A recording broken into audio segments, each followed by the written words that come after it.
Mazmur 91. Dalam lindungan Allah. Orang yang duduk dalam lindungan yang maha tinggi dan bermalam dalam naungan yang maha kuasa akan berkata kepada Tuhan, tempat perlindunganku dan kubu pertahananku, Allahku yang kupercayai. Sungguh dialah yang akan melepaskan engkau dari jerat penangkap burung, dari penyakit sampar yang busuk. Dengan kepaknya ia akan menundungi engkau. Di bawah sayapnya engkau akan berlindung. Kesetiaannya ialah perisai dan pagar tembok. Engkau tak usah takut terhadap kedahsyatan malam, terhadap panah yang terbang di waktu siang, terhadap penyakit sampar yang berjalan di dalam gelap, terhadap penyakit menular yang mengamuk di waktu petang. Walau 1.000 orang rebah di sisimu dan 10.000 di sebelah kananmu, tetapi itu tidak akan menimpamu. Engkau hanya menontonnya dengan matamu sendiri dan melihat pembalasan terhadap orang-orang fasik. Sebab Tuhan ialah tempat perlindunganmu, yang maha tinggi telah kau buat tempat perteduhanmu. Malapetaka tidak akan menimpa kamu, dan tulah tidak akan mendekat kepada kemahmu.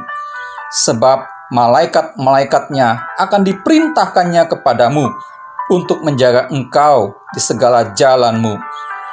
Mereka akan menatang engkau di atas tangannya, supaya kakimu jangan terantuk kepada batu.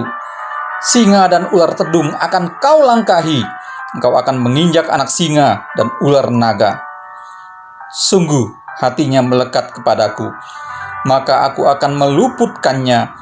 Aku akan membentenginya, sebab ia mengenal namaku. Bila ia berseru kepadaku, aku akan menjawab.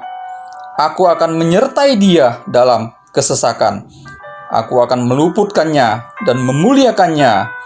Dengan panjang umur akan kukenyangkan dia, dan akan kuperlihatkan kepadanya keselamatan daripadaku. Shalom Bapak Ibu yang terkasih di dalam nama Tuhan Yesus. Senang kembali berjumpa dengan Bapak Ibu sekalian. Saya yakin dengan percaya kita ada pagi hari ini itu semua karena anugerah Tuhan, karena kemurahan Tuhan yang begitu besar melimpah atas kehidupan kita. Mari pagi ini sebelum kita beribadah menaikkan ucapan syukur kita kepada Tuhan, kita bersatu hati di dalam Tuhan, di dalam doa. Terima kasih Tuhan untuk segala kebaikan-Mu, segala anugerah yang Kau limpahkan dalam kehidupan kami. Kami boleh ada pagi ini kembali berhimpun bersama-sama untuk beribadah, menaikkan ucapan syukur kami kepadamu. Biarlah Engkau hadir Tuhan melawat setiap kami, baik kami yang ada di tempat ini maupun Bapak Ibu dan adik-adik kami yang ada di rumah, bahkan dimanapun saat ini kami berada.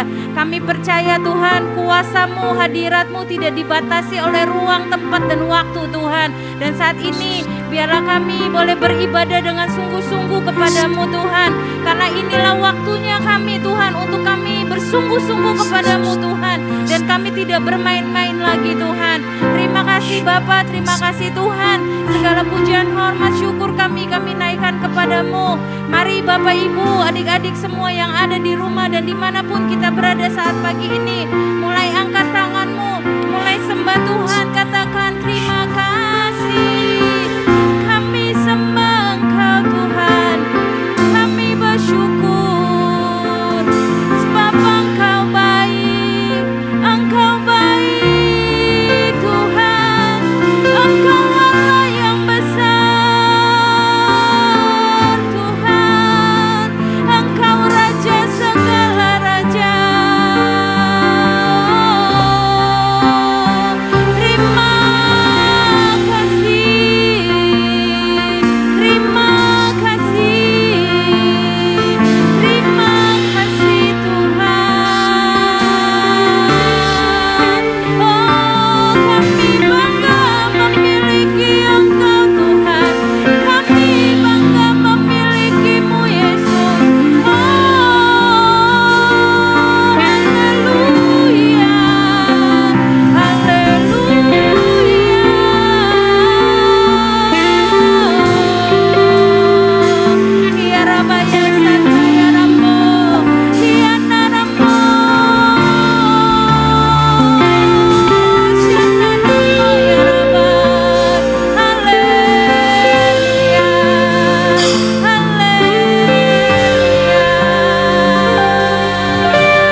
dari awal ya Tuhan.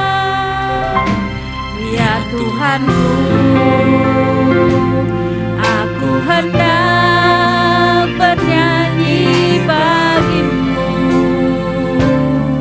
selama ku hidup. Ya Allahku, aku hendak bermazmur bagimu selagi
Tuhan kami sembah.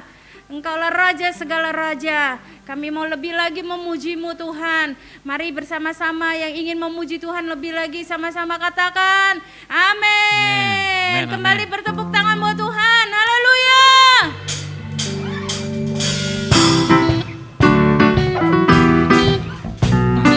Haleluya.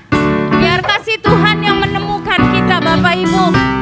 Karena tanpa kasih-Nya kita tidak ada apa-apanya.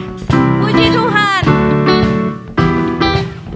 Kasih yang begitu besar, lebih kuat dari dosa. Kasih yang menemukanku, selamatkan dan pulihkanku. Sama-sama katakan, ku naikkan syukurku, tak akan berhenti memuji, meninggikan nama-Mu selalu, menari, memuliakan-Mu. Dibebaskan, dibangkitkan, hidup yang baru dan hanya untuk-Mu. Haleluya.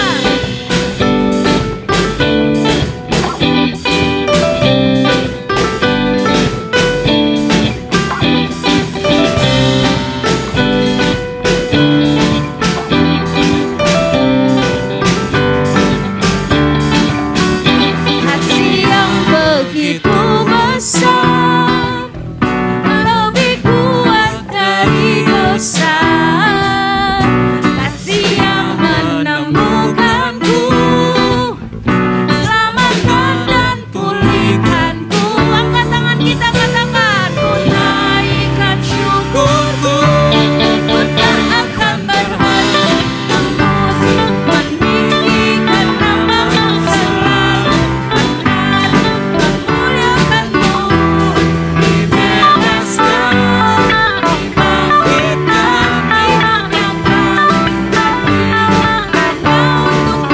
Ku tak berhenti meninggikan nama-Mu selalu, menari, memuliakan-Mu. Dibebaskan, dibangkitkan, hidup yang baru dan hidup. Sekali lagi, meninggikan nama-Mu selalu, menari, memuliakan-Mu. Dibebaskan, dibangkitkan, hidup yang baru dan hidup hanya untuk-Mu. Hidup yang baru dan hidup hanya untuk-Mu.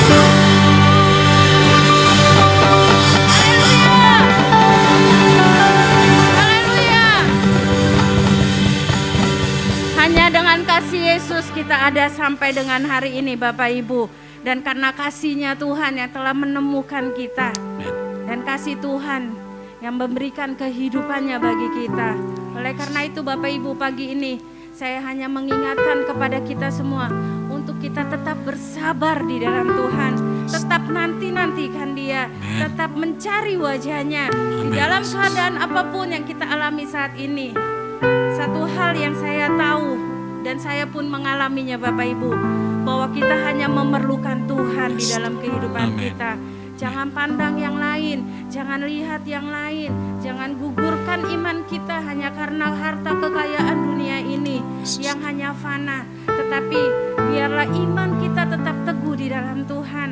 Mari kembali saya undang Bapak Ibu tetap di dalam hadirat Tuhan. Biar firman Tuhan yang akan kita dengar pagi ini itu menjadi jawaban bagi kita semua, menjadi kekuatan bagi kita semua. Kan kita berkata kepada Tuhan, kami hanya memerlukan Engkau ya Tuhan. Kasih-Mu yang kami perlukan ya Bapa. Amin. Kemanakah kami mencari kasih sejati? Kemanakah kami berseru saat badai datang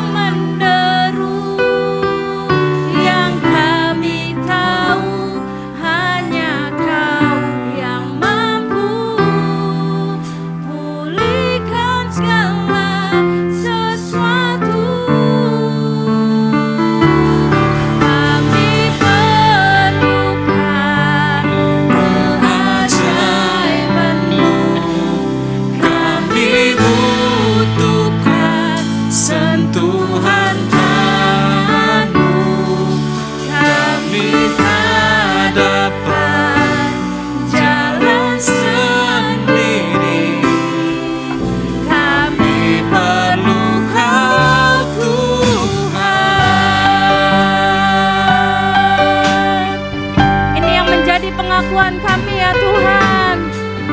Kemanakah kami mencari kasih sejati, hanya kami dapatkan di dalam-Mu ya Tuhan. Oh ya Yesus, kami hanya berseru kepadamu. Yesus, haleluya. Yang kami tahu hanya Kau yang mampu pulihkan segala sesuatu. Kami perlukan keajaiban-Mu. Kami butuhkan sentuhan tangan-Mu. Kami tak dapat jalan sendiri.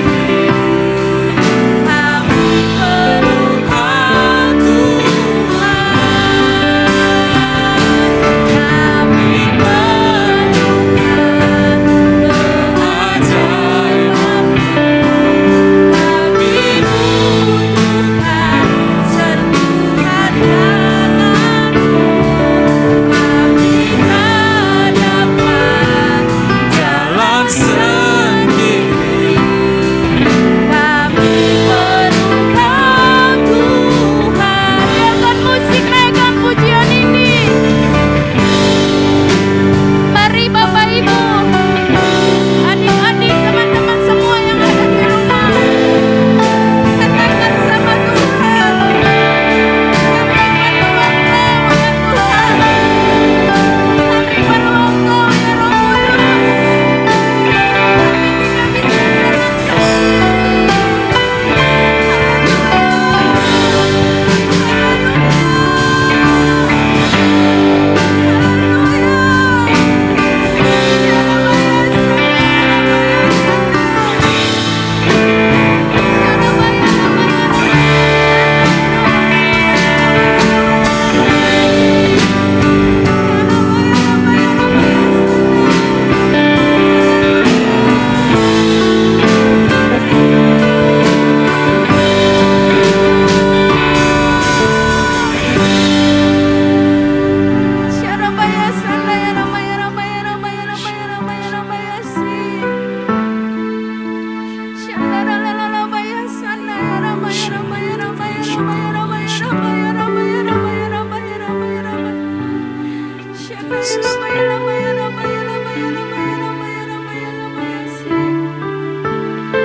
Satu hal yang Raja Daud berkata, hanya satu hal yang Raja Daud bilang kepada Tuhan, bahwa ia senantiasa selalu merindukan untuk tetap berada di bait-Nya, berada di hadirat-Nya. Karena apa Bapak Ibu? Karena Raja Daud tahu di dalam hadirat Tuhan ada kekuatan. Di dalam hadirat Tuhan itu ada semangat yang baru. Di dalam hadirat Tuhan itu ada sesuatu yang luar biasa yang Raja Daud rasakan. Dan pada saat pagi ini, mari Bapak Ibu, sama seperti Raja Daud berkata, biar hadirat-Mu yang memenuhi setiap kami. Biar hadirat-Mu, dan itu yang kami perlukan, dan itu yang kami minta ya Tuhan. Roh-Mu tetap ada, Roh-Mu tetap ada bersama dengan kami. Dan terima kasih Yesus,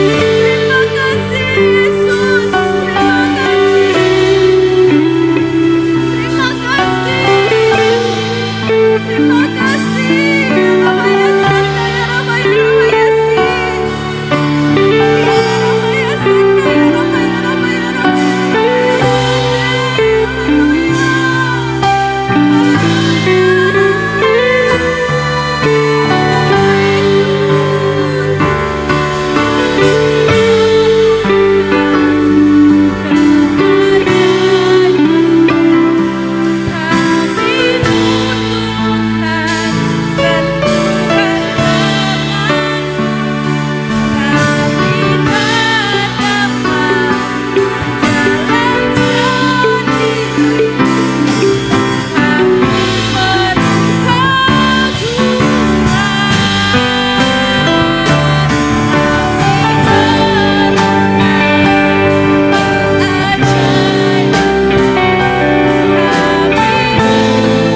firman-Mu Tuhan itu yang menuntun kami. Biar firman-Mu Tuhan itu yang mengajar setiap kami. Biar firman-Mu Tuhan itu yang mengoreksi setiap kelakuan-kelakuan kami yang tidak baik ya Tuhan, dan membawa kami menjadi anak-anak-Mu yang benar Tuhan. Dengan firman-Mu Tuhan itu memperbaiki kami Tuhan, memperbaiki karakter kami, dari yang tidak baik menjadi baik, dari yang baik menjadi lebih baik lagi ya Tuhan. Dan biarlah firman-Mu itu yang membawa kami kepada kebenaran-Mu Tuhan, dan kami menjadi anak-anak yang benar di hadapan-Mu Tuhan. Bahkan Tuhan, Raja Daud pun berkata ya Tuhan, dengan apakah seorang muda dapat mempertahankan kelakuannya? Dengan merenungkan firman Tuhan itu. Dan saat pagi ini biarlah kami Tuhan, umat-Mu yang ada di GBI Tegalalur Tuhan, mau bersama-sama Tuhan merenungkan firman-Mu pagi ini. Bukan hanya pagi ini Tuhan, tetapi perenungan firman-Mu itu menjadi gaya hidup kami Tuhan, menjadi gaya hidup kami ya Bapa, menjadi gaya hidup kami Tuhan, menjadi DNA kami ya Tuhan. Dalam nama Yesus, dalam nama Yesus, dalam nama Yesus. Sebab firman-Mu yang kami perlukan saat ini Tuhan, firman-Mu yang kami andalkan hari-hari ini ya Tuhan, firman-Mu yang mengokohkan kami, firman-Mu yang meneguhkan kami, firman-Mu juga yang menyembuhkan kami ya Tuhan. Terima kasih Bapa, terima kasih Tuhan, terima kasih, terima kasih, terima kasih, terima kasih, terima kasih, terima kasih Yesus, terima kasih, terima kasih. Berbicara bagi kami semua ya Tuhan, berbicara bagi kami semua. Engkau hadir Tuhan, dan Engkau ada bersama dengan kami. Bukan lagi hamba-Mu yang berkata-kata Tuhan, tapi Engkau sendiri yang berkata-kata kepada kami.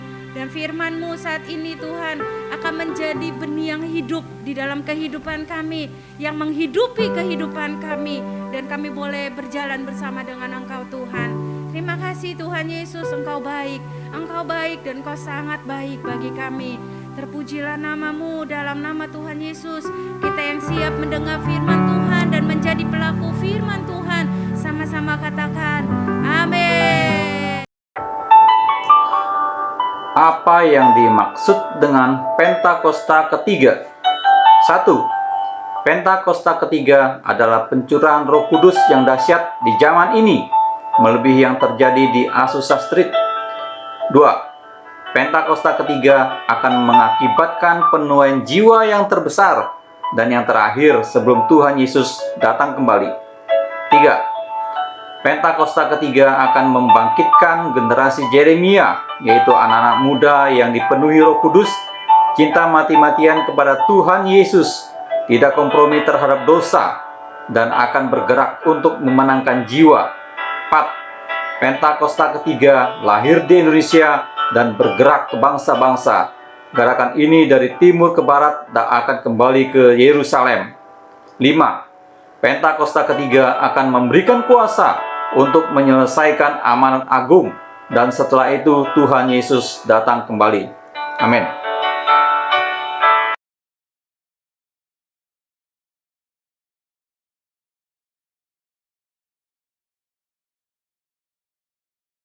Shalom saudara, dalam edisi Voice of Pentecost kali ini kita akan membahas mengenai kekuatan bukan ketakutan.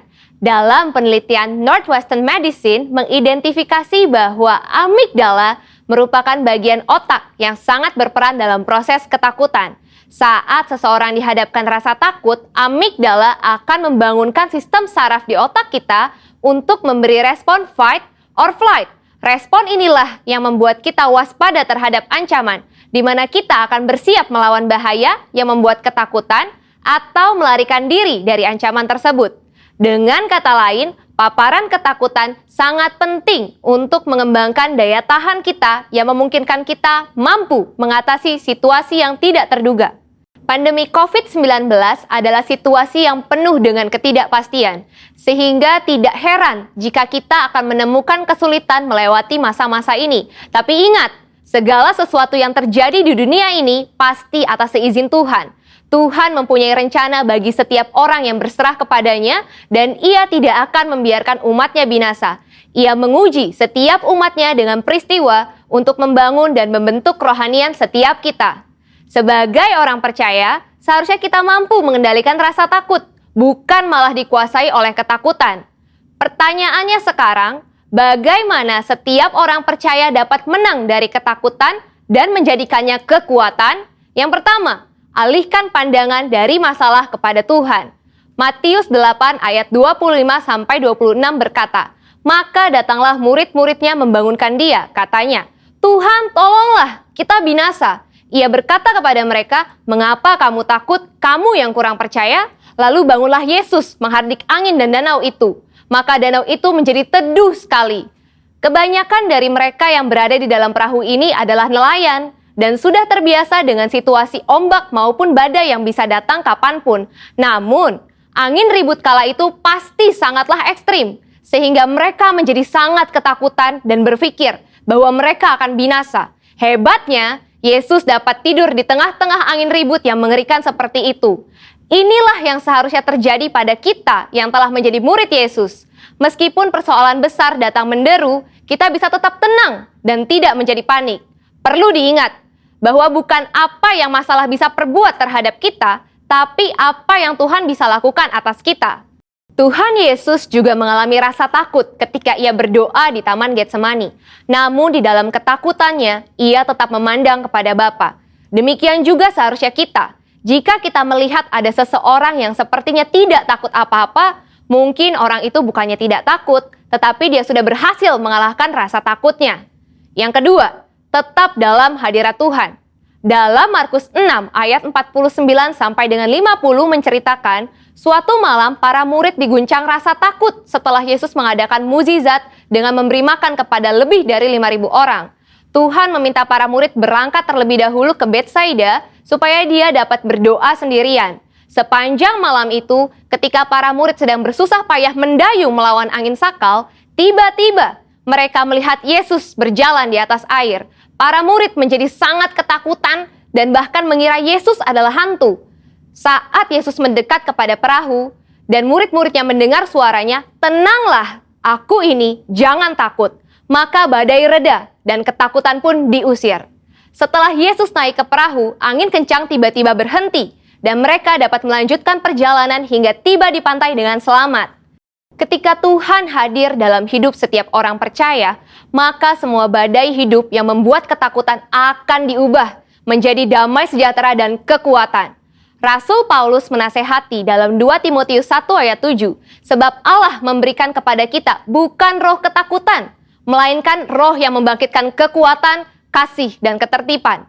Dari ayat ini, kita belajar bahwa Roh Kudus memberikan kita damai sejahtera dan mengusir roh ketakutan di dalam setiap orang percaya yang tetap tinggal di dalam hadirat Tuhan. Yang ketiga, melangkah maju bersama Tuhan. Pemazmur menulis, Tuhan menetapkan langkah-langkah orang yang hidupnya berkenan kepadanya. Mazmur tersebut selanjutnya memberikan gambaran indah tentang pemeliharaan Allah yang setia atas siapapun yang mau berjalan bersamanya. Taurat Allahnya ada di dalam hatinya, langkah-langkahnya tidak goyah. Melangkah maju bersama Tuhan menunjukkan bahwa tanpa Tuhan seseorang tidak dapat berbuat apa-apa. Melangkah maju bersama Tuhan mempunyai implikasi bahwa Tuhan terlibat dalam semua aspek kehidupan. Ia yang memegang kendali penuh atas kehidupan kita.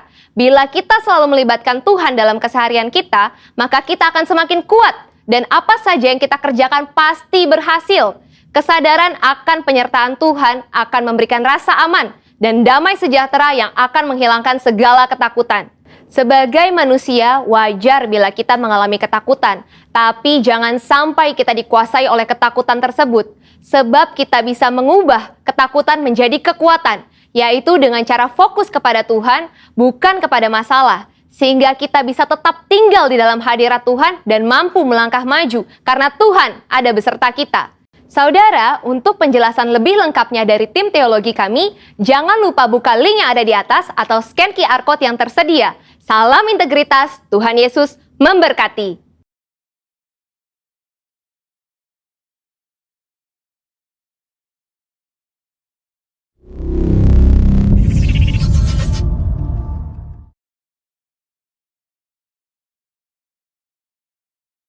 Shalom saudara dikasihi oleh Tuhan. Pada pagi hari ini saya mengajak kepada saudara-saudara semuanya untuk kita mengelaborasi atau berselancar ya dengan firman Tuhan yang kita akan sama-sama pelajari pada pagi hari ini. Ya, saya ambil di dalam Yohanes pasal 5 ayat 1 sampai dengan ayat yang ke-9. Saudara buka Alkitab saudara di dalam Yohanes pasal 5 ayat 1 sampai dengan ayat 9 ya. Tema firman Tuhan yang saya mau angkat pada pagi hari ini adalah maukah engkau sembuh ya. Mari kita membaca bersama-sama saudara. Yohanes pasal 5 ayat 1 sampai dengan ayat yang ke-9.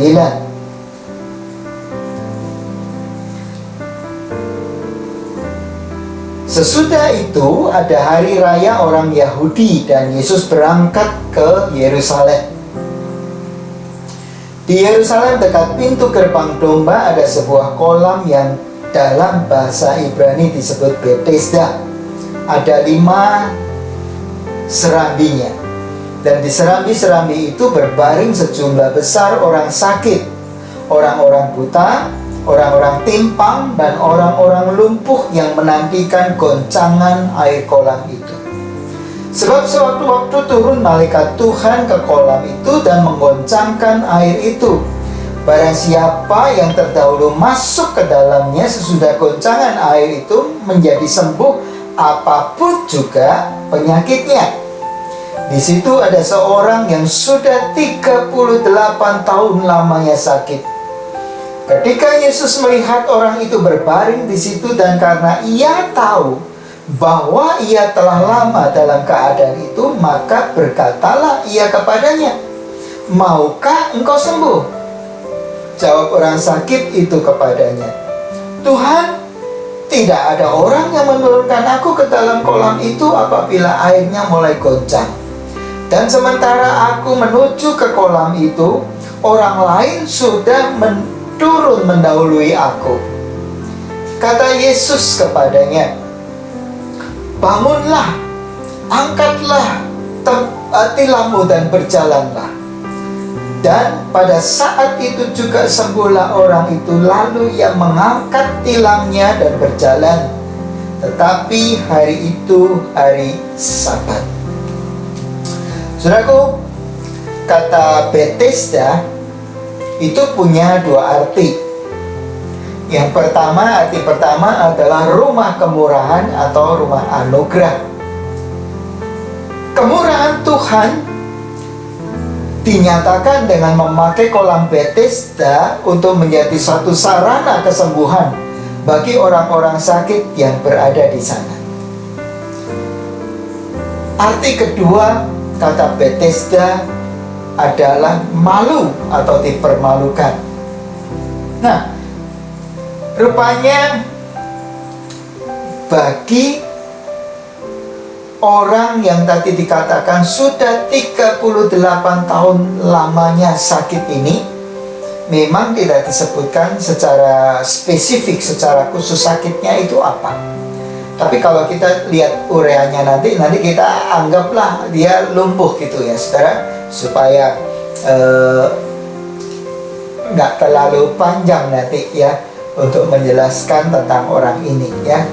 Ya, orang yang 38 tahun lamanya sakit ini tidak kunjung mendapat kesembuhan, sementara rekan-rekannya orang-orang yang sakit lainnya itu disembuhkan. Begitu air kolam itu digoncangkan oleh malaikat dan mereka yang cepat masuk lebih dahulu ke dalamnya itu sembuh. Tetapi orang yang sakit 38 tahun lamanya ini tidak kunjung sembuh. Ia merasa malu, ya, dan mungkin ada orang-orang juga yang sinis gitu terhadapnya. Ya, mari sekarang kita menelaah, ya, kita merenungkan bagian-bagian dari perikop ini, firman Tuhan ini, saudara, untuk kita membedah secara detail, saudara, ya, bagian demi bagian, supaya kita mendapatkan gambaran dan nanti kita refleksikan dengan keadaan kita, ya. Apakah ada di antara kita nanti yang seperti keadaan orang yang lumpuh, orang yang sakit selama 38 tahun lamanya ini? Bagian yang pertama yang kita akan mencoba untuk memikirkan, merenungkannya lebih dalam, ya, yaitu dari mana dan bagaimana mereka, orang-orang yang sakit itu bisa datang, ya, di pintu gerbang domba, di serambi pintu gerbang domba itu, dan menunggu di sana, berkumpul di sana, berbaring di sana untuk menantikan goncangan air kolam Bethesda, dan nanti mereka akan masuk ke dalamnya. Dari mana mereka datang? Nah, saudara, coba kita renungkan bagian ini. Ya, mereka datang tentunya, saudara, dari mulut ke mulut, ya. Orang bercerita, di pintu gerbang domba, di serambi-serambinya, ya, itu banyak loh orang-orang yang sakit di sana. Dan di kolam Bethesda, ketika air kolamnya digoncangkan, siapa yang masuk terlebih dahulu ke dalamnya, dan apapun juga penyakitnya itu akan disembuhkan. Nah, dari mulut demi mulut berita ini tersebar, saudara, dan orang-orang yang sakit, ya, datang, ya, dari berbagai daerah ke tempat itu ingin mendapatkan kesembuhan, ya. Jadi dari mana mereka datang? Ya, bisa dari berbagai macam daerah. Ketika ada orang-orang yang menyaksikan di kolam Bethesda itu, ya, bisa terjadi kesembuhan kalau, ya, air kolamnya itu digoncangkan, dan siapa yang masuk terlebih dahulu ke dalamnya, ia akan sembuhkan dari penyakitnya. Lalu bagaimana mereka datang? Nah, saudara, ini ada beberapa kemungkinan. Saya merenungkan ini, ya. Bagaimana mereka datang? Kemungkinan pertama, orang-orang sakit tersebut datang sendiri, ya, ke serambi-serambi di pintu gerbang domba. Jadi ketika mereka mendengar, ya, dari mulut ke mulut berita yang tersiar ini, mereka kemungkinan pertama datang sendiri. Tetapi kemungkinan ini tidak memungkinkan bagi mereka yang lumpuh, saudara. Ya, harus ada orang yang mengantarkan orang lumpuh ini ke sana, karena mereka tidak memiliki tenaga untuk bergerak. Ya. Kemungkinan yang kedua, ada orang yang membawa mereka ke sana, ya. Jadi diantar gitu ke sana. Ya. Lalu bagian yang kedua yang kita mau bedah, saudara. Apakah mereka, orang-orang sakit itu, tinggal menetap di sana sementara menantikan goncangan air kolam itu? Ya. Nah, ini saya pikirkan juga ada beberapa kemungkinan. Kemungkinan pertama, ya, mereka tinggal menetap.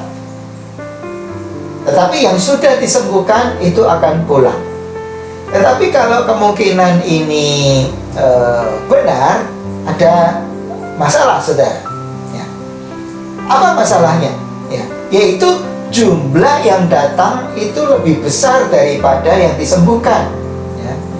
Karena yang disembuhkan adalah mereka yang terlebih dahulu, ya, masuk ke dalam kolam Bethesda ketika airnya itu digoncangkan, ya.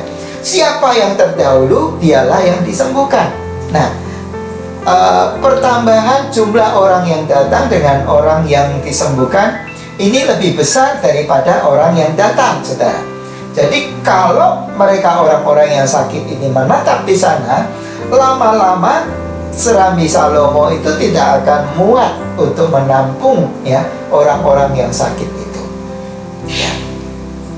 Ya, jadi daya tampungnya tidak mencukupi. Problem yang kedua, masalah kedua, kalau mereka itu menetap, siapa yang kasih mereka makan? Ya. Orang yang sebanyak itu siapa yang kasih mereka makan? Nah, kemungkinan yang kedua yang saya renungkan, saudara, mengenai apakah mereka itu tinggal menetap di sana. Kemungkinan kedua, mereka itu diantar jemput, ya. Jadi pada waktu pagi di-drop ke sana, lalu orangnya pulang, gitu. Lalu dijemput lagi, gitu, saudara, ya. Kecuali mereka yang sudah sembuh, segera mereka itu akan kembali pulang ke tempat mereka, ke rumah mereka. Tetapi kemungkinan ini tidak berlaku ya bagi semuanya ya. Mengingat, saudara, kenapa tidak berlaku? Mengingat waktu datangnya malaikat untuk menggoncangkan air kolam Bethesda itu tidak dapat dipastikan ya. Bisa terjadi pada pagi hari, bisa terjadi pada siang hari, bisa terjadi pada sore hari, bisa terjadi pada malam hari, bahkan bisa terjadi tengah malam atau subuh. Tak seorang pun yang tahu. Mereka harus senantiasa berjaga-jaga. Mereka harus senantiasa, saudara, siap sedia, sehingga kapanpun malaikat datang menggoncangkan air kolam itu, mereka segera bergegas. Dan siapa yang duluan masuk ke dalam itu, orang itu yang akan sembuh ya. Bagian yang ketiga yang kita akan bedah, saudara, yaitu apakah ada kerabat atau teman-teman yang menemani mereka yang sakit di sana. Nah, kemungkinan itu ada, saudara, terutama bagi mereka yang lumpuh. Jadi, kalau ada yang lumpuh, kemungkinannya ada teman atau kerabat yang menemani orang lumpuh itu. Sehingga, kalau nanti air kolamnya digoncangkan, teman atau kerabat ini yang akan menggendong atau mengusung dan menceburkan ke dalam kolam Bethesda itu. Tetapi bagi orang yang 38 tahun lamanya sakit ini, rupa-rupanya tidak ada yang menemaninya. Nanti kalau saudara membaca tadi ya, saudara, nanti kita akan sampai di sana juga ya. Tidak ada yang menemani, dia sendirian di sana. Nah, rupanya orang yang sudah 38 tahun lamanya sakit ini tidak seberuntung orang yang lumpuh, saudara. Ada satu cerita di dalam Alkitab, saudara ingat, orang lumpuh ini dipandu oleh teman-temannya lalu ya untuk menemui Yesus. Tetapi ketika teman-temannya ini tidak melihat ada jalan ya untuk menemui Yesus, ketika Yesus sedang berbicara, diceritakan di dalam Alkitab, penuhlah tempat itu dan mereka tidak memiliki jalan untuk bisa membawa orang lumpuh ini, temannya ini, kepada Yesus. Lalu mereka naik ke atap, membongkar atap dan menurunkannya di depan Yesus. Nah, orang yang 38 tahun lamanya yang ada di kolam Bethesda ini tidak seberuntung orang lumpuh yang tadi diceritakan ya. Dia tidak memiliki siapa-siapa pada saat dia berada di Serambi Salomo untuk menantikan goncangan air kolam yang akan menyembuhkan orang-orang yang sakit. Nah, bagian yang keempat, mari kita perhatikan pertanyaan dari Yesus. Yesus bertanya ketika dia melihat orang yang, katakanlah orang yang lumpuh tadi, saudara, maukah engkau sembuh? Nah, padahal Alkitab tadi mengatakan Yesus mengetahui orang itu telah ada dalam keadaan lama seperti itu. Ya. Nah, saudara, kalau kita membaca secara buru-buru, saudara, ya, kita akan menangkap sekilas pertanyaan Yesus nih. Aduh, kok Yesus nggak punya empati ya? Ya, pada orang yang sudah lama sakit, pada jelas-jelas diketahui lama sakit dan tidak kunjung sembuh, berada di kolam Bethesda dan tidak memiliki kesempatan yang terdahulu untuk masuk ke dalam kolam itu. Kok tega-teganya Yesus bertanya, maukah engkau sembuh? Nah, saudara, kalau kita renungkan dalam-dalam, sesungguhnya pertanyaan Yesus itu justru sangat relevan terhadap orang ini. Sebab kenapa, saudara? Ya. Bagi orang yang telah lama sakit, banyak di antara mereka yang telah putus asa dan kehilangan pengharapan dan menganggap sudah nasibnya begitu. Ya sudahlah, terima nasib. Sakit nggak sembuh-sembuh. Nggak ada orang yang tolong. Ada sarana tapi tidak berdaya untuk digunakan. Ya udahlah, nasibku memang begini. Nah, saudara, tidak jarang kita temui orang-orang yang seperti itu. Karena sudah menderita sakit yang lama berkepanjangan, lalu menganggap ya sudahlah, nasibku seperti ini. Ya. Tetapi Yesus bertanya, maukah engkau sembuh? Ya. Jadi ini relevan, pertanyaan Yesus ini relevan, saudara. Ya. Nah, tidak jarang juga orang yang sudah lama sakit tidak sembuh-sembuh lebih suka mengakhiri hidupnya daripada dalam kondisi yang seperti itu. Dia mengasihani diri sendiri dan dia berpikir, aku ini cuma jadi beban buat orang lain. Ya sudahlah, lebih baik mati saja. Nah, saudaraku, pernahkah saudara mendengar kata eutanasia? Eutanasia itu adalah orang-orang yang rela mengakhiri hidupnya secara sukarela, saudara. Orang-orang yang secara sukarela mau mengakhiri hidupnya, ini terjadi pada lansia, ya. Nah, saudara, rupa-rupanya ada beberapa negara yang melegalkan, saudara, praktek-praktek seperti ini. Dan Selandia Baru adalah negara ke-7 yang melegalkan eutanasia ini. Saya beberapa waktu yang lalu melihat videonya, saudara. Orang-orang yang sudah lanjut usia berkumpul di satu tempat, mereka bergembira, saudara, dan mereka menyambut dengan gembira, saudara,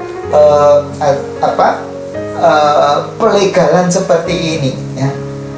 Nggak ada satu rasa sedih, ya. Saya lihat di foto itu, saudara, orang-orang lansia itu bersendaguro sesamanya, saudara, dan secara sukarela mau menerima untuk mereka mengakhiri hidup mereka, saudara, ya. Karena bagi mereka mungkin berpandangan, aduh, hidupku sudah nggak produktif lagi, aduh, hidupku cuma jadi beban buat orang lain, ya. Aku sudah tidak berguna, lebih baik aku udah mati aja. Nah, saudara, itulah yang sering juga terjadi bagi orang yang sudah tidak memiliki pengharapan, orang yang sudah lama sakit, menderita sakit, tidak sembuh-sembuh, saudara, ya. Nah, ini bisa sampai dalam tahap seperti itu. Nah, orang yang sudah lama sakit atau orang yang sudah lama menderita, itu bisa juga, saudara, terjadi menormalisasikan keadaannya, ya. Ia kemudian menyalahkan keadaan sebagai satu biang keladi penyebab ya dia berada di dalam posisi seperti yang dia hadapi itu. Nah, mari saudara renungkan. Pandemi COVID-19 yang berkepanjangan ya, waktu itu sudah ada harapan ya mulai menurun gitu saudara ya. Orang yang disembuhkan makin banyak, yang tertular itu sudah semakin menurun. Saudara, belum lama diberitakan ya terjadi satu lonjakan yang besar di Inggris, kemudian disusul di India yang begitu mengerikan. Nah, kemudian saudara di kota di Indonesia ini ada tendensi terjadi satu lonjakan lagi, saudara. Ya, jadi harapan yang tadinya kita berharap sebentar lagi selesai, tiba-tiba saudaraku harapan itu disurutkan gitu. Nah, dan kita orang-orang tidak tahu kapan ini akan selesai, ya. Kapan ini selesai? Dan imbasnya sudah terjadi di beberapa aspek kehidupan, saudara. Ya, di bisnis banyak orang yang bisnisnya merosot gitu. Kalau saudara lihat ya di mall-mall itu sepi gitu, saudara. Ya, sepi. Ya. Lalu di mata pencarian, ya, di mata pencarian itu juga banyak orang yang kehilangan mata pencarian, kena PHK, lalu dirumahkan, standby begitu saudara ya. Dan ini juga tentu berpengaruh pada pendapatan mereka ya. Pendapatan berkurang karena jam kerja berkurang, ada pembatasan jam-jam kerja. Nah, lalu dalam hubungan keluarga ini juga ada imbasnya, karena penghasilan keluarga itu berkurang, bahkan terhenti karena kena PHK. Tidak jarang hubungan di dalam rumah tangga ini kemudian juga kena imbasnya ya. Lalu dalam sisi kerohanian juga seperti itu saudara ya. Ibadah-ibadah tidak bisa dilangsungkan secara tatap muka, walaupun ibadah online itu marak di mana-mana, tetapi kurang gregetnya gitu saudara. Nah, lama-lama kita menyadari saudaraku ya, kerohanian merosot kalau kita tidak disiplin. Seperti beberapa bulan yang lalu saya pernah berkata, sekarang ini orang ya lebih banyak disupervisi oleh dirinya sendiri. Kalau dia tidak disiplin, dia akan merosot gitu saudara ya. Tidak berdisiplin mempertahankan dirinya, ya dia akan merosot. Nah, saudaraku, nah bagi orang-orang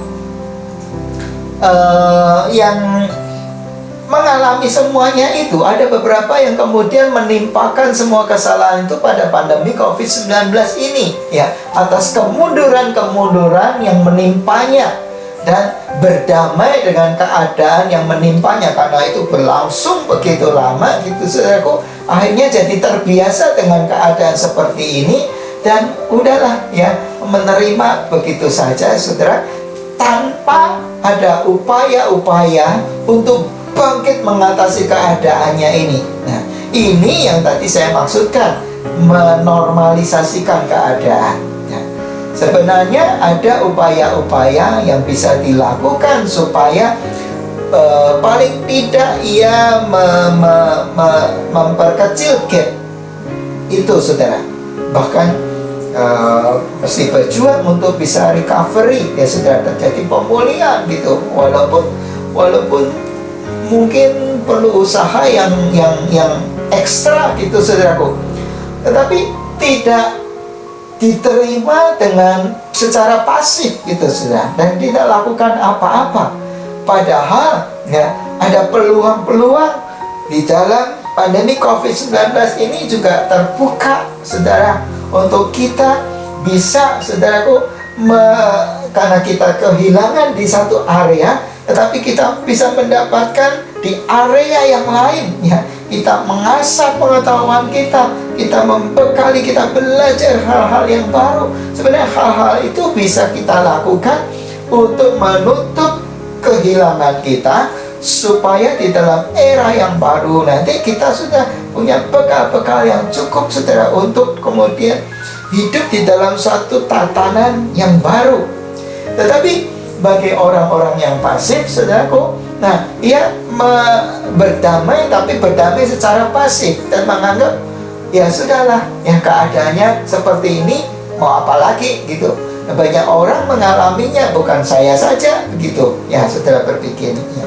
Nah, saudaraku, ini yang tadi saya bilang, menormalisasikan keadaan. Nah, seringkali Yesus melontarkan pertanyaan kepada lawan bicaranya tentang apa yang ia harapkan daripadanya. Suatu hari ketika Yesus diundang, ya, di dalam perjamuan kawin di Kana, nah, ibunya juga hadir. Tapi ibunya kemudian tahu sesuatu dan mendekati Yesus, berkata, mereka kehabisan anggur. Yesus bertanya kepada ibunya, mau apakah engkau daripadaku, ibu? Saatku belum tiba. Nah, lihat ya. Apa yang engkau harapkan daripadaku, ibu? Saatku belum tiba. Nah, saudara ingat juga tentang seorang pengemis buta yang bernama Bartimius. Ketika dia mendengar bahwa Yesus anak Daud itu lewat, apa yang dia lakukannya? Dia berteriak-teriak, Yesus anak Daud, kasihanilah aku. Yesus anak Daud, kasihanilah aku. Walaupun murid-muridnya itu menegurnya supaya diam, tetapi dikatakan di dalam Alkitab, Bartimius itu makin keras berteriak, Yesus anak Daud, kasihanilah aku. Dan kemudian Yesus berhenti dan menyuruh orang memanggil Bartimius ini kepadanya. Lalu Yesus bertanya kepada Bartimius, apa yang kau kehendaki supaya aku perbuat bagimu? Lihat saudara, ya, seringkali Yesus melontarkan ya pertanyaan kepada lawan bicaranya tentang apa yang ia harapkan daripadanya. Nah, kepada orang yang telah 38 tahun lamanya sakit tadi, dia bertanya, maukah engkau sembuh? Nah, saudara, jadi bukan pertanyaan yang tidak berempati ya saudara, tetapi sesungguhnya pertanyaan yang ingin membongkar apakah masih ada harapan di dalam diri orang yang 38 tahun lamanya ini sakit untuk disembuhkan. Apakah dia masih memiliki pengharapan itu, ataukah ia sama sekali sudah menguburkan dan sudah menerima, udah nasibku seperti ini, gak sembuh-sembuh, ya sudahlah, ya, tetap dalam keadaan seperti ini, ya. Jadi Yesus menyelidik apa yang ia harapkan, ya, dari orang yang 38 tahun lamanya sakit ini. Nah, bagian yang kelima, saudara, coba kita renungkan ya, dari jawaban orang yang 38 tahun lamanya sakit ini kepada pertanyaan Yesus. Orang ini tidak menjawab secara langsung kepada Yesus. Ketika Yesus bertanya, maukah engkau disembuhkan? Orang ini tidak menjawab iya atau tidak. Tetapi jawabannya ini bisa sepertinya melenceng, saudara. Ya, begini yang dikatakan oleh orang sakit itu. Tuhan, tidak ada orang yang menurunkan aku ke dalam kolam itu apabila airnya mulai goncang. Dan sementara aku menuju ke kolam itu, orang lain sudah mendahului aku. Orang lain sudah turun mendahului aku masuk ke dalamnya. Nah, saudara, mari ya kita pelan-pelan ya cerna jawaban orang lumpuh ini. Ini apa artinya, saudara? Ya, ketika Yesus bertanya, maukah engkau sembuh? Nah, orang katakanlah lumpuh lah, saudara, ya, sudah lama dalam keadaan seperti itu. Dia tidak menjawab secara langsung, tetapi dia ya menjawab kenapa ia dalam keadaan seperti itu, ya. Dia berkata, ya, tidak ada orang lain yang menurunkan aku ke dalam kolam itu. Sementara ketika aku berusaha untuk mendekatinya, orang lain sudah lebih dulu daripadaku. Ya. makanya aku nggak sembuh-sembuh. Nah, saudara, dari jawaban ini ya terhadap pertanyaan Tuhan Yesus, maukah engkau sembuh? Kita renungkannya, ternyata orang yang lumpuh ini masih memiliki pengharapan untuk disembuhkan. Ia masih berharap akan kesembuhannya. Buktinya apa, saudara? Kalau dia udah terima nasib, ya sudahlah, nggak disembuhkan, ya sudah. Nah, buktinya dia masih ada tuh di Serambi Salomo. Ya. Ngapain kalau dia sudah memutuskan terima nasib? Kalau dia sudah bilang, ya udahlah, nasibku seperti ini. Kalau dia udah tahu orang lain udah pasti lebih cepat daripadanya. Dan kalau dia juga tahu tidak ada orang lain yang menolongnya untuk mencemplungkannya ke dalam kolam ketika air kolam itu dikocakkan. Dan kalau dia sudah tidak memiliki pengharapan untuk disembuhkan, ngapain dia masih ada di tempat itu, saudara? Jadi dari jawaban orang yang lumpuh ini, saudara, kita ketahui ternyata ya, walaupun begitu susahnya ya untuk bisa menerima kesembuhannya, tetapi orang yang sudah lama sakit ini masih berharap ya, untuk menerima kesembuhannya. Tetapi pengharapannya ini tidak didasarkan pada usahanya ya. Dia tadi ngaku kan dari jawabannya kan, bilang, sementara aku mendekati kolam itu, orang lain sudah lebih dulu ya turun ke dalam kolam itu. Nah, kalimat pertama dari jawaban orang ini berkata, tidak ada orang lain yang menolong aku ya. Tidak ada orang lain yang menolong aku, menurunkan aku ke dalam kolam apabila airnya itu mulai goncang. Jadi ya, di dalam pikiran orang yang sudah lama sakit ini ya, dia menaruh harapannya pada orang lain yang berbelas kasihan kepadanya, melihat keadaannya yang sudah lama dalam keadaan seperti itu, untuk menggotong dia, menceburkan ke dalam kolam itu. Nah, tetapi lama nanti hal itu tidak terjadi. Tetapi ya, orang ini masih memiliki pengharapan ada orang lain yang nggak tahu kapan gitu ya, mau berbelas kasihan kepadanya untuk menolong dia turun mendahului orang lain ke dalam air kolam Bethesda ini ya. Ia menyadari kemampuan fisiknya tidak bisa diandalkan lagi. Orang sakit lainnya selalu lebih cepat untuk mencapai kolam itu daripadanya. Dan orang lumpuh ini berharap ada orang lain yang menaruh perhatian atas keadaannya dan menolongnya untuk mencapai kolam itu saat airnya digoncangkan. Tapi faktanya apa, saudara? Tidak seorang pun yang peduli dengan keadaannya. Tidak ada seorang pun yang peduli dengan keadaan yang sudah lama dalam kondisi seperti itu. Saudara, di dalam dunia psikologi itu dikenal bystander effect ya, bystander effect. Bystander effect ini gini, saudara. Kalau semakin banyak saksi mata yang melihat, maka sangat sedikit kemungkinan atau bahkan tidak ada sama sekali orang yang bertindak untuk memberikan pertolongan.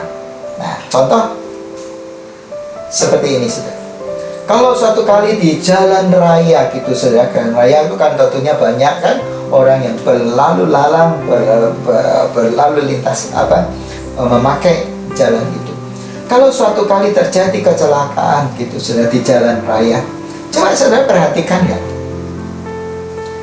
orang yang apa, saudaraku, yang mulai mendekat ke sana ya,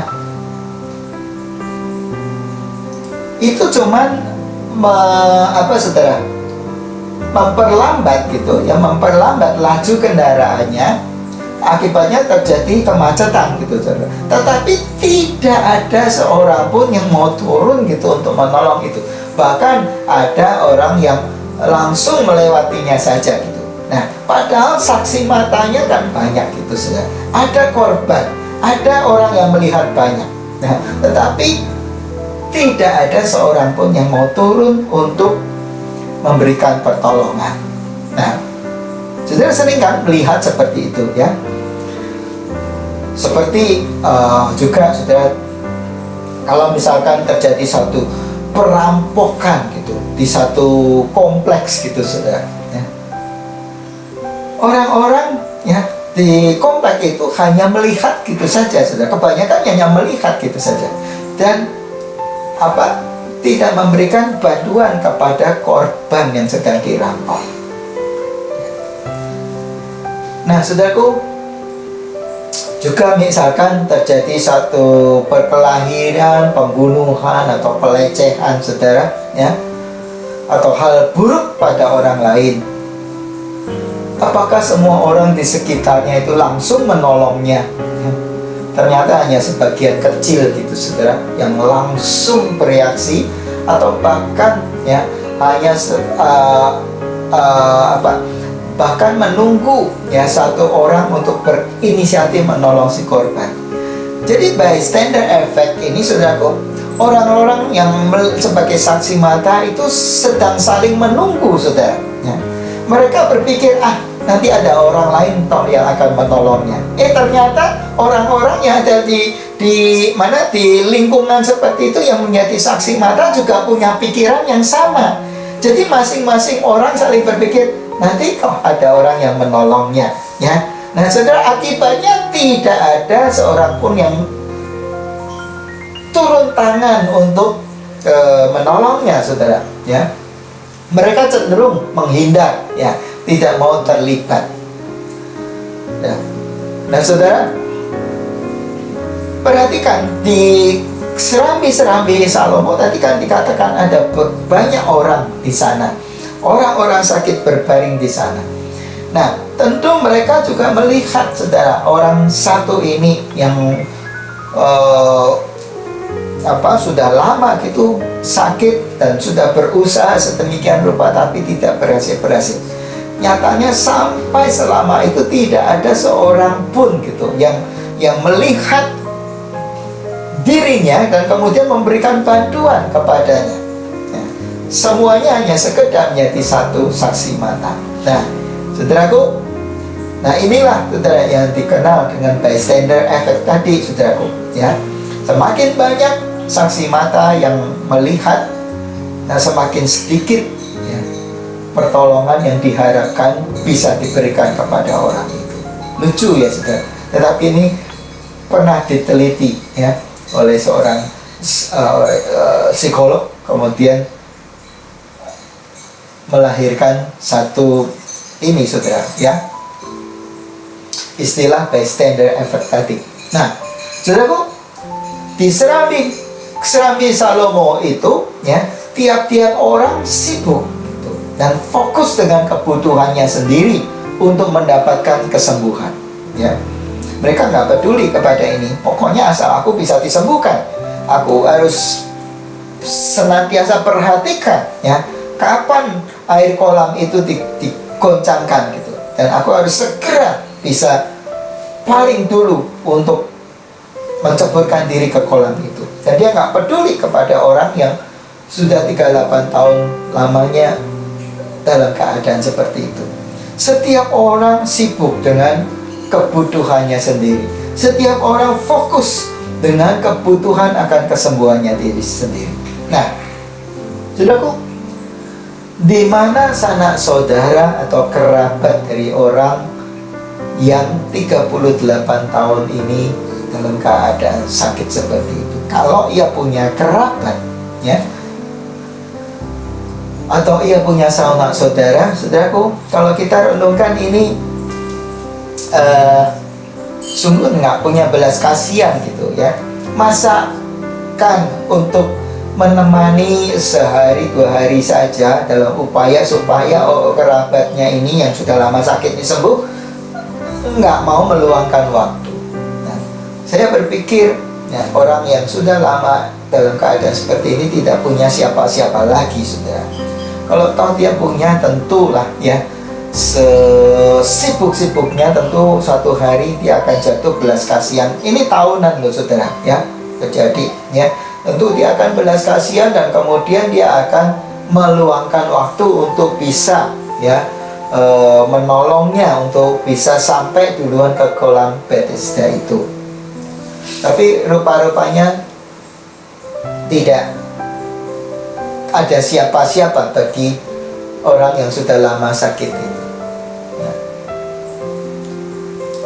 Nah, saudaraku, mari perhatikan. Apakah saudara sedang dalam keadaan yang seperti dialami oleh orang lumpuh ini? Anda sedang menderita sakit, baik secara fisik ataupun secara finansial, sedang terjerembab dalam suatu investasi yang telah lama saudara alami. Anda seperti sedang berada di suatu lorong gelap yang tak berujung. Anda tahu ada sarana kesembuhan bagi Anda, tetapi Anda tidak berdaya karena keterbatasan yang ada pada diri Anda. Anda sampai pada satu titik di mana sarana yang tersedia buat kesembuhan saudara, buat recovery saudara, itu tidak cocok bagi Anda. Jadi Anda sudah menguburkan atau melupakan sarana tersebut. Bukankah ini yang dialami oleh orang yang sudah lama sakit tadi, 38 tahun lamanya. Dan satu-satunya harapan yang masih ada pada Anda adalah pertolongan dari orang lain. Tetapi tampaknya orang lain pun tidak memperhatikan dan tidak memperdulikan Anda. Mereka sibuk dengan urusan mereka sendiri. Tetapi bagi Anda kemungkinan ini yang masih ada pada Anda, walaupun Anda sadari peluangnya sangat kecil sekali. Dan Anda tidak dapat memastikan kapan masalah Anda akan segera berakhir. Pikirkan saudara, renungkan apa yang sedang dialami oleh orang yang 38 tahun lamanya sakit seperti itu. Dan dikatakan Yesus mengetahui keadaan orang ini. Hari itu Yesus ada di sana. Ia ada di kolam Bethesda. Alkitab tadi menuliskan Yesus melihat orang yang tak dilihat, orang yang tak dipandang, orang yang tersingkirkan oleh orang lain. Yesus mengetahui bahwa orang ini sudah lama dalam keadaan seperti itu. Saudaraku, ketika saudara membaca kalimat itu, saudara tadi, ya, Yesus mengetahui orang itu sudah lama dalam keadaan seperti itu. Apakah kalimat ini memiliki arti buat saudara? Mari renungkan saudara. Tadi dituliskan, Yesus mengetahui orang ini sudah lama dalam keadaan seperti itu. Adakah kalimat ini mengandung sesuatu arti buat saudara? Atau lewat begitu saja? Mari saya pertegas. Yesus baru tiba di sana. Tetapi Yesus sudah tahu bahwa orang itu sudah lama dalam keadaan seperti itu. Tidakkah ini mengusik pikiran saudara? Dari mana Yesus tahu? Dia baru tiba di sana. Kok dia bisa tahu orang ini sudah lama dalam keadaan seperti itu?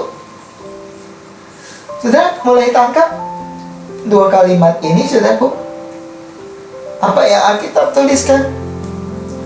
Yesus mengetahui orang itu sudah lama dalam keadaan seperti itu. Sekali lagi, saudaraku, apakah kalimat ini memiliki arti buat saudara?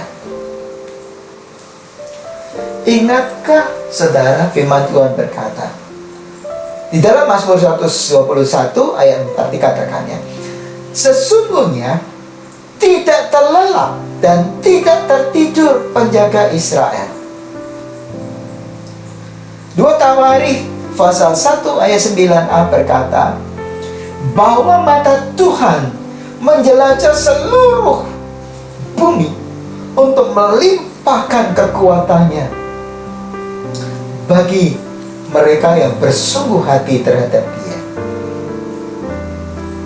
Ia menyelidik apakah harapan orang cacat yang sudah mati, orang cacat itu sudah mati, ya, dengan pertanyaannya, maukah engkau sembuh? Dan Yesus tidak mempersoalkan tidak adanya orang lain yang menolong atau sarana kesembuhan yang telah tersedia di kolam Bethesda itu. Ia menarik orang yang cacat itu untuk fokus kepada dirinya, untuk memandang kepada dirinya,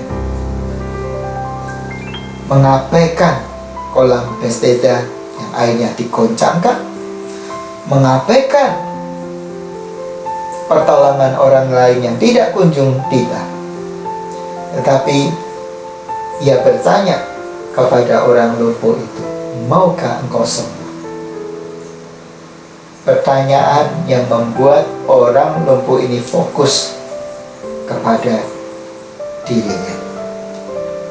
Saudaraku, kalau pagi ini pertanyaan itu tertuju kepada saudara, kalau pagi ini pertanyaan itu, ya, saudara mendengar, ya, dalam hati saudara, saudara mendengar satu suara berkata, maukah engkau sembuh?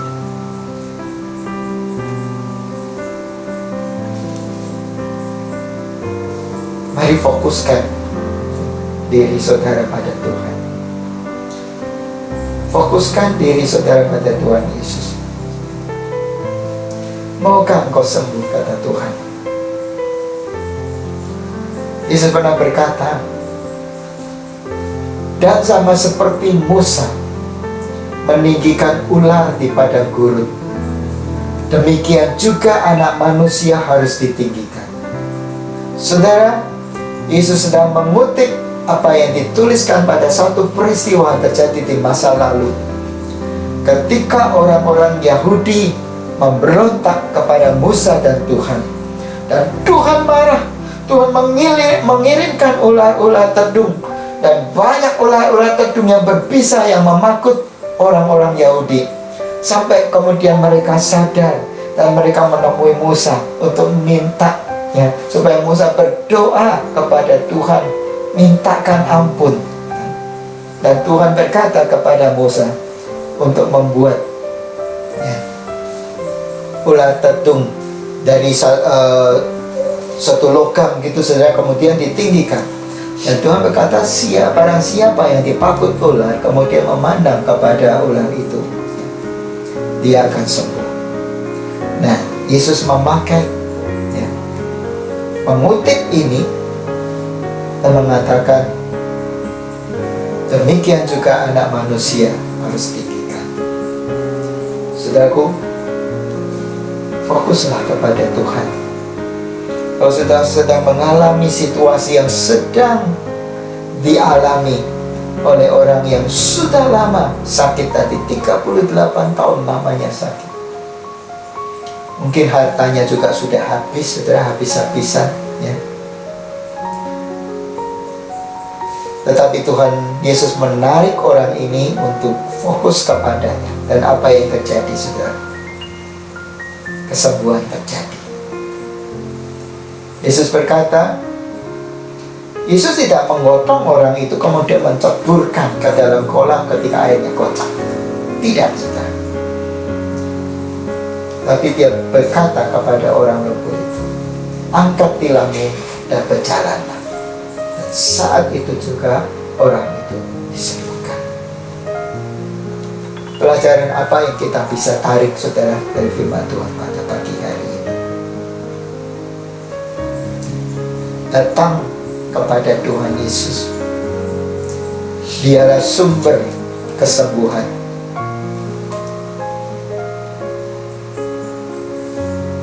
Dari segala macam apapun juga, melebihi apa yang bisa dibuat oleh kocakan air Bethesda. Di sana juga dikatakan apapun juga penyakitnya menjadi sembuh.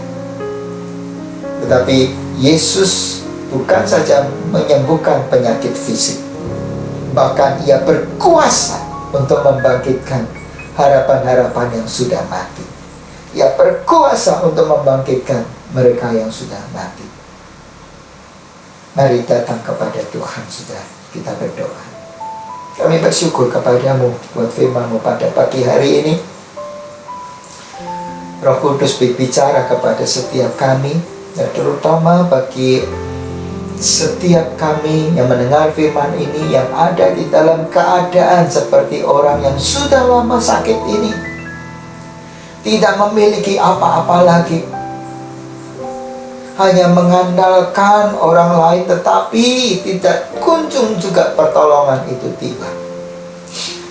Pada pagi hari ini ketika mendengar firman ini, berbicaralah ya Tuhan Yesus, supaya Engkau membuka telinga mereka ini, dan mereka mendengar bahwa Engkau peduli kepada mereka, dan bahwa Engkau telah memperhatikan mereka dalam keadaan seperti apa yang sedang dialami ini. Tarik mereka datang kepadamu, dan biar masalah mereka ini kemudian diangkat dan orang itu berjalan di dalam kesembuhannya. Terima kasih Tuhan Yesus. Kami mohon Tuhan Yesus, ya pertolongan-Mu, lawatan-Mu terjadi pada setiap pendengar-pendengar dari firman-Mu ini ya Tuhan, yang sedang dalam keadaan sakit. Engkau sembuhkan dalam nama Tuhan Yesus Kristus. Baik secara sakit fisik, sakit finansial, hubungan di dalam keluarga, kerohanian yang berantakan, dalam nama Tuhan Yesus disembuhkan, sembuh, dan pulih kembali. Terima kasih Tuhan. Terima kasih. Lindungi kami semua, umat-Mu, dari hari-hari yang jahat ini. Dan biarlah Roh Tuhan terus tutup bungkus kami, pimpin kami, untuk kami berjalan di dalam tuntunan-Mu senantiasa. Memberkati lapangan pekerjaan dan usaha mereka. Terima kasih juga berkat-Mu, penyertaan-Mu, pemeliharaanmu buat para pemimpin rohani kami, juga hikmat-Mu biar diberikan kepada pemerintah kami untuk dapat memimpin bangsa ini keluar di dalam hari-hari yang sukar ini. Dan Tuhan, kehendak-Mu dijalankan atas negeri kami ini. Terima kasih Bapa. Mari kita mengangkat kedua tangan kita ke atas. Tuhan memberkati engkau dan melindungi engkau. Tuhan menyinari engkau dengan wajah-Nya, memberikan kasih karunia. Tuhan menghadapkan wajah-Nya kepadamu, memberikan damai sejahtera. Pulang dengan berkat Tuhan. Kasih karunia yang berlimpah-limpah dari Allah Bapa, penyertaan, perlindungan dari Roh Kudus, dan sukacita dari Tuhan Yesus Kristus senantiasa memelihara hati dan pikiran kita.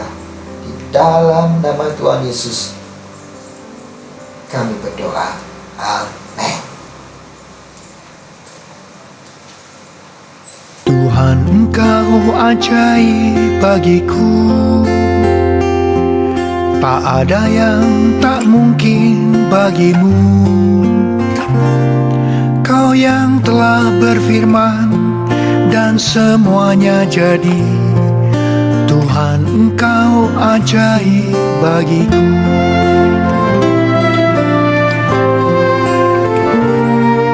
Tuhan, Engkau ajaib bagiku. Tak ada yang tak mungkin bagimu. Semua yang kusaksikan perbuatan tanganmu. Tuhan, Engkau ajaib bagiku.